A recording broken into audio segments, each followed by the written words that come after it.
Ассалаумағалейкум, құрметті көрермендер. Біз өткен сабақта биржада тіркеліп және ондағы есептік жазбамызды мақұлға растағанбыз. Сонан кейін биржаға қосылдық, өзіміздің есептік жазбамыз. Енді бұл сабақта алдымен кішкене қауіпсіздікке көңіл бөлейік.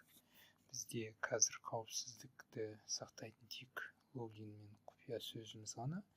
Соған тағы да қосымша қауіпсіздік ретінде мынау екі факторлық аутентификацияны қосу керек.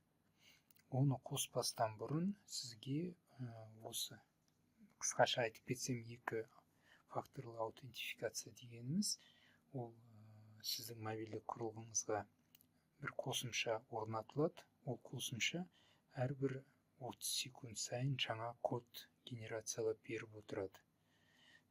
Бұл былайша айтқанда SMS-тің орнына, әдетте егов немесе банк қосымшасында сіздерге SMS жіберетін болса, бұл жерде SMS-тің орнына осы қосымша арқылы жаңа код сізге генерациялап беріп отырады.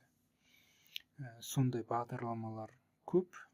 Мен өзім пайдаланатын Ауси қосымшасын көрсетемін. Басқа да егер сізге ыңғайлы болса, Google-дың немесе Microsoft-тың сондай қосымшаларын пайдалансаңыз болады. Мына жерде мына download батырмасын басам, астына қарай түсіреді мобильдік Google Play немесе App Store. Менде Google Play установить.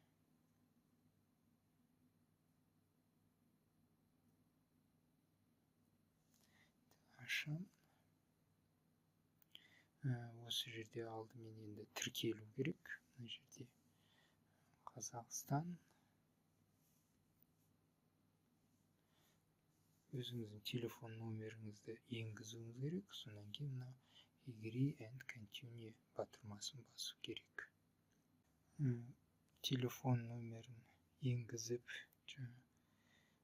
agree батырмасын басқаннан кейін қосымша тағы да электрондық поштаны сұрайды.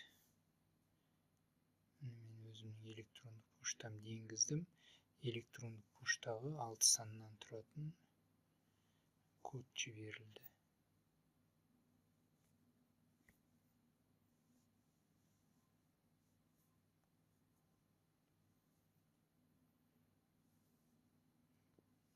Код.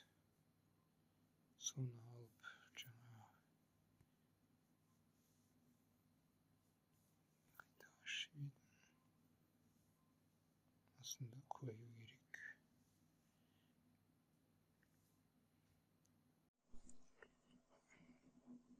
Алдыңғы жазудың соңғы жағын байқаған шығарсыздар, қара экран болып кетті. Оның себебі бұл бағдарлама құрылғының өзінде суретке және бейнежазбаға рұқсат бермейді екен. Сол үшін қосымша екінші телефонмен түсіруге тура келіп тұр. Жаңа бағдарлама осындай болып басында ашылады. Жерде мына download басамыз. Сонда астында сілтемелер шығады. Google Play басам менікі. Сіздерде егер iPhone немесе басқа сондай құрылғы болса, App Store басасыздар.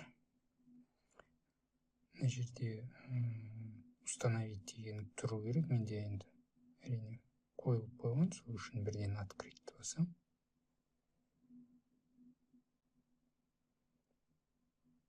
Міне осы бағдарлама ашылды.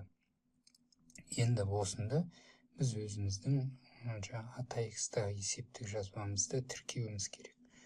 Үшін плюс. Сонан кейін мына жерде scan QR код деген бар.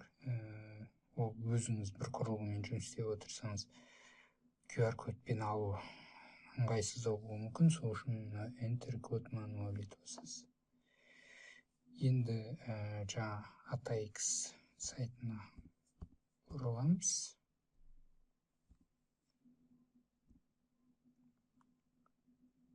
ATX-та профильде бізде астыңғы жақта мына екі факторлы аутентификация. 2FA. Сол жерде іске қосу деген батырманы басамыз. Сізге осындай парақ шығады. Осы жерде Google аутентификатор немесе басқа қосымшаны жүктеп алуға болады. Осы жерде мына QR кодтың орнына біз мына текст түріндегі кодын көшіріп аламыз. Соны енді мына AUSI бағдарламасындағы мына key деген жерге қоямын. Save сақтайды. Содан кейін енді осыған бір логотип ретінде қоюыңыз керек. ATX деп жазып көрейін. Мүмкін ATX-тің ұқсас логотиптері бар шығар. Мына біреу бар екен, ATX-а деп білмеймін енді. Әзірше соны қоя берейін. Continue. Мына жерге атын жазыңдар дейді. ATX қызы деп жаза салайын. Сақтаймыз.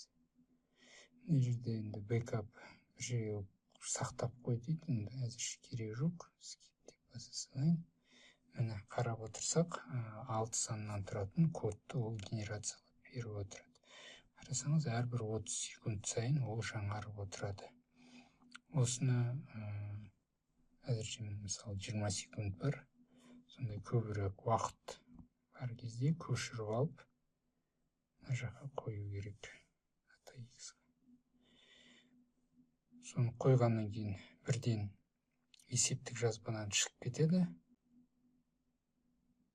Код сұрайды.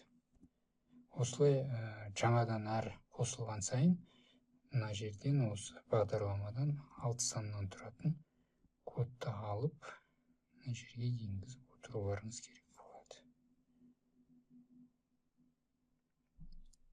Міне екі факторлы аутентификацияны қосу осы.